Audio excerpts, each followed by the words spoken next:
dans tout mon être jusqu'à combler tous les vides qui s'y trouvaient. Laisse-moi te dire merci avec ton amour a essaimé dans tout mon être jusqu'à combler tous les vides qui s'y trouvaient. Laisse-moi te dire merci avec.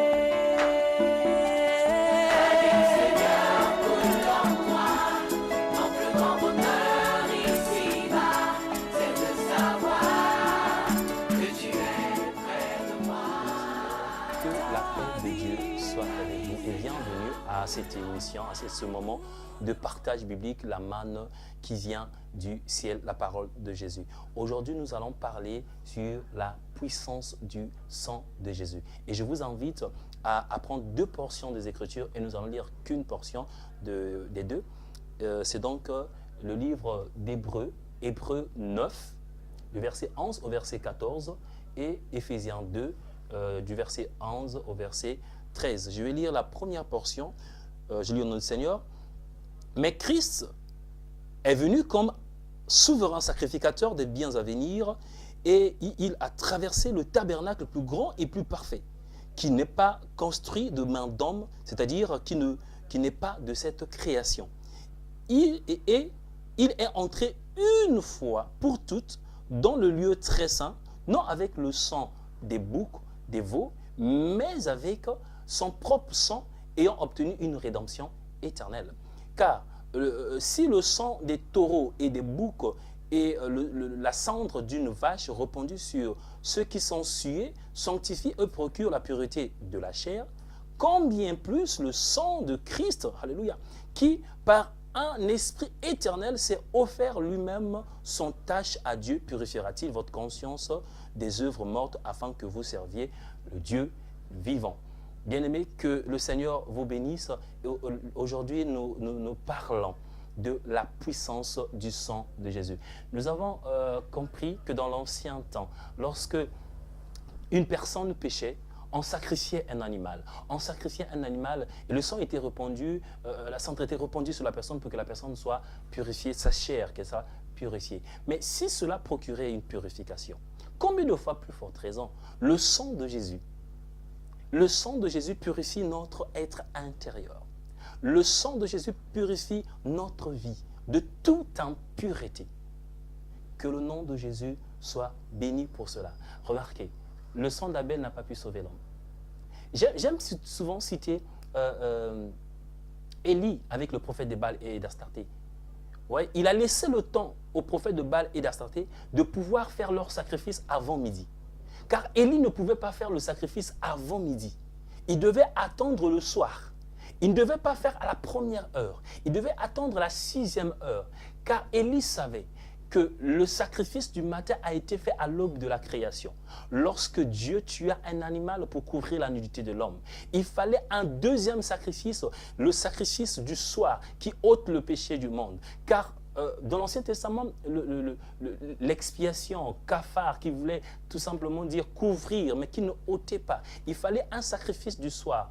Au soir, au moment où ceux qui attendent le coucher du soleil pour envoûter, ceux qui viennent pour troubler la conscience de l'homme, ceux qui viennent pour détruire l'humanité, il fallait attendre en ce moment-là.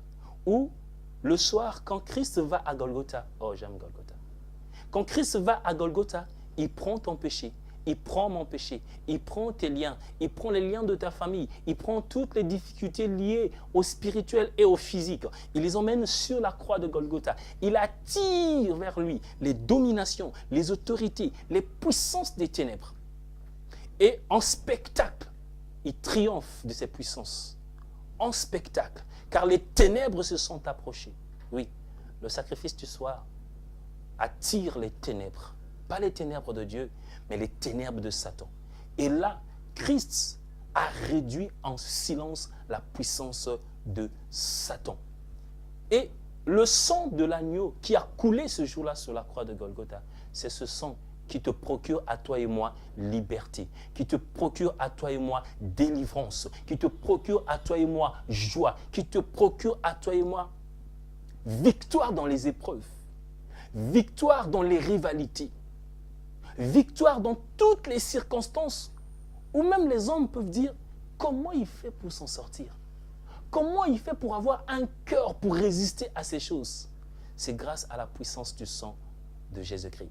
Car devant cette puissance, aucun démon ne peut résister. La Bible dit que tout genou fléchit. Il s'est tellement humilié. Voilà pourquoi Dieu l'a souverainement élevé. Et il lui a donné un nom au-dessus de tout nom. Afin qu'au nom de Jésus, tout genou fléchisse dans les cieux, sur la terre et sous la mer. Et que toute langue confesse qu'il est Seigneur à la gloire du Père. Bien-aimé, sois heureux parce que tu es caché en Jésus-Christ. Tu es caché dans la puissance du sang de l'agneau. Bien-aimé, je voudrais ici faire une confession avec toi. Confesser la puissance de Dieu dans ta vie. Si tu crois avec moi, tu peux confesser cette puissance du sang de Jésus. Aucun démon ne peut résister. Aucune situation ne peut s'élever devant la puissance du sang de l'agneau. La puissance du sang de l'agneau nous ouvre la porte vers le ciel. Car je sais quand le Seigneur reviendra, grâce au sang qu'il a versé et en la foi que nous avons mis en lui, nous irons au ciel. Nous chanterons Hosanna parce qu'il a versé son sang pour que toi et moi nous soyons sauvés. Car le jour où Christ est mort, il n'a pas pris le sang des animaux, il n'a pas pris le sang des boucs, il n'a pas pris le sang de quelconque animal. Mais la Bible dit qu'il a pris son propre sang, qu'il a conservé. Et il est parti dans un tabernacle qui n'est pas de cette création. C'est ce tabernacle que les hommes ont vu, mais le tabernacle qui est au ciel. Et arrivé dans le lieu très saint, là il a vu l'arche de l'alliance que Moïse avait vue. La véritable arche de l'alliance. Et là, il a répandu son sang. Et lorsque ce sang a été répandu, la grâce de Dieu est descendue. La Bible déclare que la nuée est descendue, c'est-à-dire le Saint-Esprit est descendu. La puissance du sang de l'agneau de Dieu fait descendre le Saint-Esprit pour nous protéger, nous guider devant des situations compliquées. Alléluia. Que le nom de Jésus soit glorifié parce que la puissance du sang de l'agneau, oui, nous ouvre une porte vers une félicité. J'aime toujours dire, je confesse, oui, je confesse que l'ange de l'Éternel est avec moi. Je ne confesse pas ces démons de poursuite qui... Non. Moi, je crois que l'ange de l'Éternel est avec moi parce que le sang de l'agneau de Dieu a inauguré cette puissance du Saint-Esprit. Mais je voudrais, si tu es d'accord avec moi, faire ces prières par la puissance du sang de l'agneau de Dieu, la puissance du sang de Jésus sur ta vie, sur ma vie, pour libérer une grâce, pour libérer une délivrance dans ta vie, une délivrance dans la vie de ta famille. Si tu crois avec moi, je te prie de confesser avec moi. Je te prie de déclarer avec moi que la puissance du sang de Jésus a ôté ma stérilité. Parce que voici l'agneau de Dieu qui ôte le péché du monde, qui ne couvre pas, mais qui ôte. Pas comme dans l'Ancien Testament qui couvrait. Mais là, il ôte. Mais quand l'agneau a ôté le péché, il n'a pas seulement ôté le péché, il a aussi ôté ta malédiction. Il a aussi ôté tes difficultés. Voilà pourquoi avec moi, confessons que la puissance du sang de Jésus-Christ a ôté ma stérilité, a ôté ta stérilité. La puissance du sang de Jésus-Christ a ôté la maladie qui te ronge, ça fait des années. La puissance du sang de Jésus a ôté cette maladie. La puissance du sang de Jésus a ôté cette maladie qui détruit ta famille de génération en génération parce que toi, tu es maintenant d'une nouvelle génération du sang de l'agneau. Oui, la puissance du sang de Jésus a ôté ton chômage. Gloire soit rendue au Seigneur. La puissance du sang de l'agneau a ôté cet esprit qui t'empêchait de te marier alors que tu avais les possibilités. C'était comme un lien, mais la puissance du sang de Jésus ôte cela et il te libère du célibat au nom de Jésus. La puissance du sang de Jésus brise les chaînes spirituelles. Là où tu étais enchaîné, je ne sais pas, sous un arbre, dans l'eau, selon les fétiches, les traditions et coutumes de ta famille, je déclare que la puissance du sang de l'agneau va traverser ces images, vont aller te prendre là où tu étais caché et te libérer au nom de Jésus. Oui, la puissance du sang de l'agneau a ôté tes échecs. Les échecs deviennent pour toi des enseignements, deviennent pour toi des niveaux où tu montes et tu monteras encore.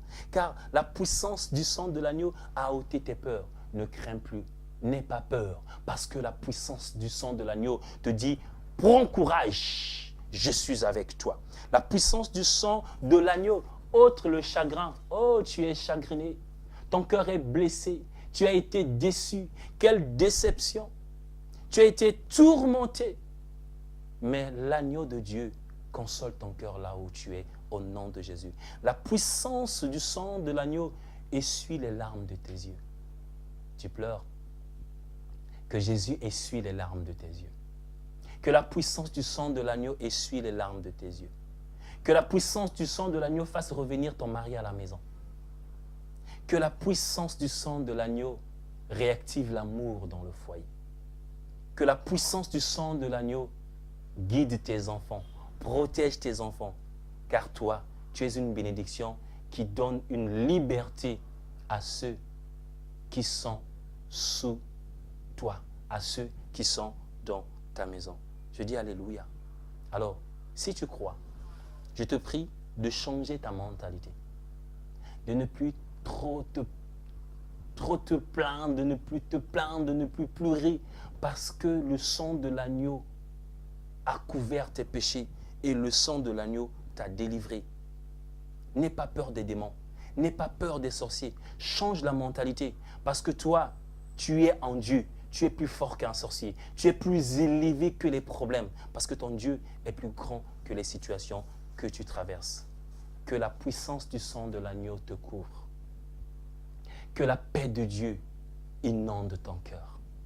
Bien-aimé, c'est avec cœur, avec joie que je prie pour toi, pour que Dieu puisse ouvrir encore le ciel dans ta vie. Et surtout, n'oublie pas la sanctification, sans laquelle personne ne verra le Seigneur. Cherche la puissance de Dieu, mais cherche aussi la sanctification.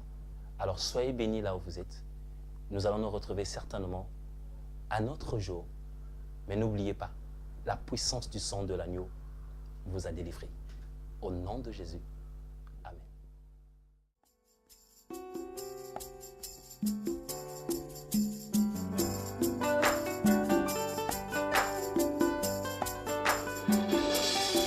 Ça y est, j'ai la vie, je l'ai trouvée, ça me suffit.